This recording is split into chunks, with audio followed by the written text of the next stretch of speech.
Becoming a millionaire isn't about luck, inheritance, or crazy risks.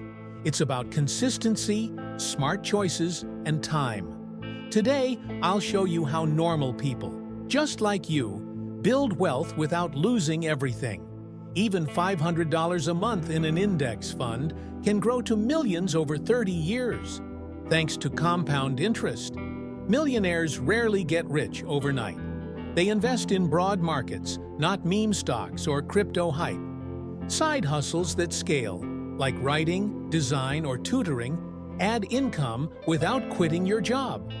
Rich people stay rich by avoiding lifestyle inflation. Buy used cars, cook at home, but splurge smartly. Health insurance, wills, and emergency funds keep accidents from wiping you out. Millionaire status isn't magic. It's a marathon. Start today, stay patient, and let time do the heavy lifting.